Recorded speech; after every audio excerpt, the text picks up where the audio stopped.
and still get studies done and still actually sleep. And the reality is they're doing things simultaneously. And what's really key about this generation is they're smarter than you, particularly technologically. Most households, the CTO is the youngest member of the household, not the oldest member of the household. And there's some real disconnects. They're not happy with the technology they're getting on campus. They're not happy with the technology, frankly, they're getting in the workplace. The earliest millennials are joining the workforce. They're getting the lousiest laptop because, of course, the CEO gets the best laptop, right? Wrong. What should be happening is these millennials who are much more proficient, much more technologically capable than anyone else in their organization should be getting the best technology. The CEO that still has his emails printed off and dictates a response to his admin, he doesn't really need a laptop, and he certainly doesn't need the best one. So they're certainly shifting their media consumption. If you look in the lower right-hand corner, look at what's happening to print. And we've been measuring this for about half a decade now. It's just steadily ticking downward. Look what's happening to online. A full work week, nearly 40 hours a week they're spending online. And certainly they're doing some studying and working, but 10 hours a week in social media. We measure, and the lion's share of that is actually on Facebook. So 10 hours a week consuming media in the Facebook environment. If you look at television, sure, they're watching some TV, but the rise of streaming video and downloaded TV, these are ultimate time shifters. Kids have busy schedules. They want to consume things on their time frame. So they'll go to Hulu and they'll watch the last 6 episodes of 30 Rock rather than showing up at a TV at 9 p.m. on Thursday nights. They also have an outrageous sense of time. So you'll see a video with one of our panelists, Ayana, and we were wandering around the campus shooting some video yesterday, and we were in the computer labs, and I said, gee, so are these fairly busy? She goes, yeah, they're always packed. I said, so you got to wait a long time to get a computer? She goes, yeah, I got to wait forever. Oh yeah, how long? 10 minutes. 10 minutes is forever to these kids, right? So certainly their sense of time is bing, bang, boom, I'm multitasking, I'm doing 1,000 things at once, and also 2 minutes is an absolute eternity to me. The technologies that they own, I mean, these kids are absolutely equipped with the best available technologies when they hit the campus. You should assume that your average college kid has a laptop, an MP3 player, and a cell phone at a minimum. You look at the percentages there, all up in the near 90s or over 90%. Females most often will carry a digital camera around with them in some format or another. And even video gaming, you're starting to see this degenderization of video games. More than half of females are playing video games on a regular basis. Certainly if you look at what Xbox is doing and a number of others, dance titles, fitness titles are the key to get females to participate. We do this ethnographic study once a year. It's a lot of fun. It's called What's in Your Backpack. Basically, this year, 1,113 kids. Hey, stop what you're doing. Come over here. Let's look what's in your backpack, and let's log and record what it is. And so when you look at the top technology items, you can assume that they're going to have their mobile phone on them. Males don't actually have their mobile phone in their backpack. They have it on their person. Males actually will more often have their flash drive and their MP3 player. In fact, if there's anybody in the apparel industry, male college students need more pockets desperately. They've got all these gadgets, they're hanging out everywhere, and the backpack's just a little bit too far away for them to access. And chargers. I mean, if there's anybody in the backpack industry in here, some integrated charging capability would be really extra advantageous to kids. You'll see in the video with Ayana, she generally doesn't carry her laptop to campus with her every day. It's big, it's bulky. Meanwhile, textbooks, big, bulky. Mobility is such a premium amongst these kids. If it's not small and portable, if it can't fit in the back of their jean pocket, they don't want to carry it with them. So time compressed and mobility are the 2 things that you should probably be thinking about. The other thing is, there's a lot of high-techedness to these kids, but when they're on campus, there's a lot of low-tech as well.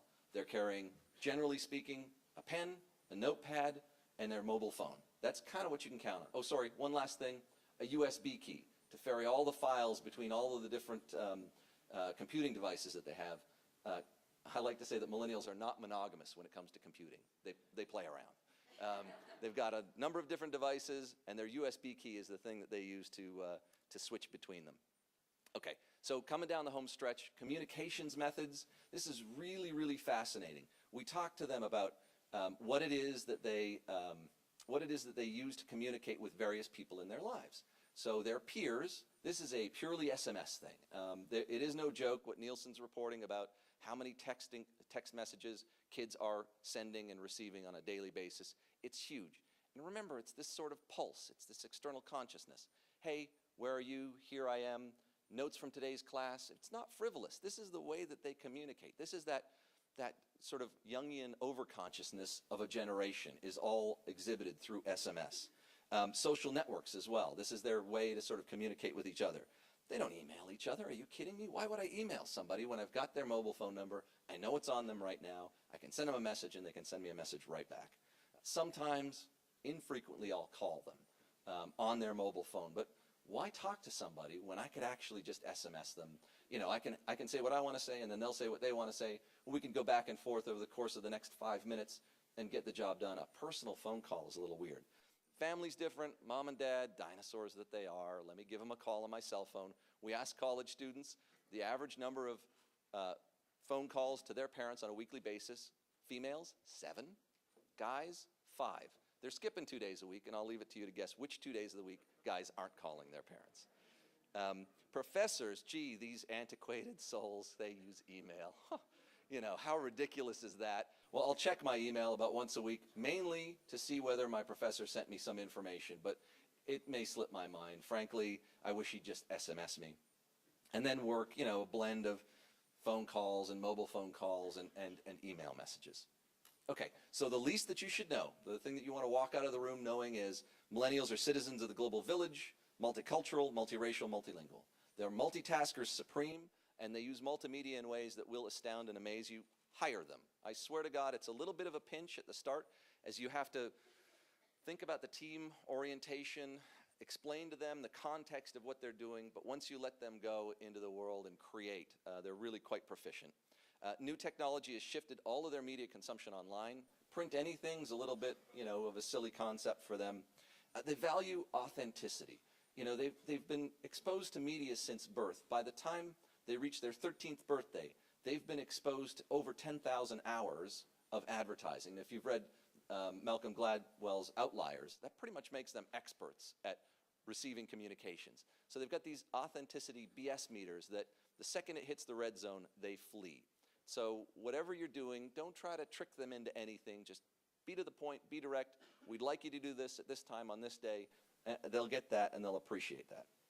They look to each other and to the technologies that they consume for advice as to how they should be using it. This whole digital privacy thing, educators, parents, forget about it. They don't know anything about social media, and they certainly don't know anything about my life. When kids want advice about how to use technology, how to stay safe online, they look to their peers, and oh, by the way, they look to the FAQ on Facebook to see whether they've got any tips and advice. But at 100 million members, they've got great spending power. They favor trusted major brands. Remember, they're conventional. They'd like to see a brand that they're familiar with. They'd rather buy IBM or Apple or some big name brand than some second-tier brand. And they're always looking for the value and for the performance. Now, I can answer any quick questions that you have based on the research. Actually, I'm going to interrupt you because Sure. we're short on time. I want to do 2 quick questions. We'll go to the video, bring up the panel. Perfect. First question, you showed some numbers about the overview of the market. Let's just clarify. The population you're talking about is college students, Dan, really only 20-25% of that 20 million, right? If we look at the demography of American higher education, rising numbers of adults, that 18 to 22-year-old full-time undergraduate, maybe fortunate to live on campus, that does not refer to the entire 20 million. That's closer to 4 or 5 out of the 20. Wrong. I looked it up yesterday because I didn't believe you when you told me at dinner. It's about a third are beyond 25 years of age. But listen, that third is growing by leaps and bounds.